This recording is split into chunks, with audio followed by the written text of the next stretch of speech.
নমস্কার প্রিয় দর্শক, আপনারা দেখছেন মিউজিক ইলেকট্রনিক্স টিপস। বন্ধুরা নমস্কার, আপনাকে আজকে দেখাচ্ছি একটা সোনি কোম্পানির রিলে।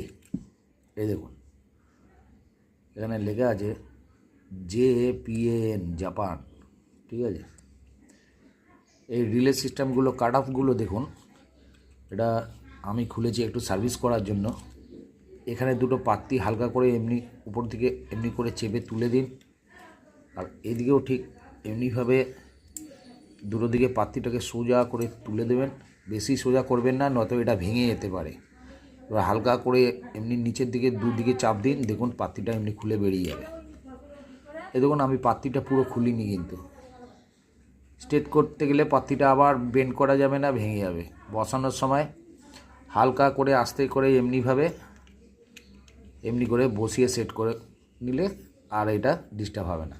যাকে এরপর এই জায়গাটায় একটুখানি প্রেসার দেবো, একটু চাপ দিতেই দেখুন এই ঢাকনা খুলে বেরিয়ে যাবে। এই দেখুন, এর মধ্যে খেপে খেপে এমনিভাবে স্ট্রেট হয়ে পাত্তিটা থাকে। এই দেখুন, দুটো পাত্তি খুলে বেরিয়ে গেল। এই দুটো পাত্তি বসবে এই দুটো জায়গায়।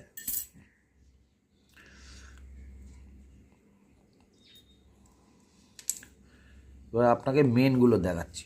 এগুলো কি হয়, পাত্তিগুলো রিলের মধ্যে এই যে দেখছেন একটুখানি ফানগাস জমে গেছে, এইগুলো একটা পাতলা কিছু দিয়ে আপনি এমনি করে ওয়াশ করে নেবেন।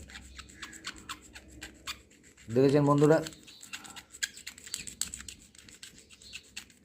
এগুলো তামার থাকে, তার জন্য এগুলো কালচে হয়ে গেলে একটুখানি ওয়াশ করলে আবার ঠিক জায়গায় চলে আসে। আমি একটু সিরিজ কাগজ এখানে ঘষতে পারতাম, কিন্তু সিরিজ কাগজ ঘষার এখানে কোনো জায়গা নেই। এবার আপনি একটা সুন্দর কোনো দিয়ে কাপড় দিয়ে এটাকে পুছে নেবেন। একটু লিকুইড দিতে পারেন, তাহলে লিকুইড দিলে আরও সুন্দর পরিষ্কার হবে। দেখুন আগের থেকে চকচক করছে, শাইনিং দিচ্ছে। এবার বন্ধুরা আপনারা কি করবেন, এই পাত্তিগুলো যেমন ছিল ওই রকমভাবে আপনারা বসিয়ে দেবেন।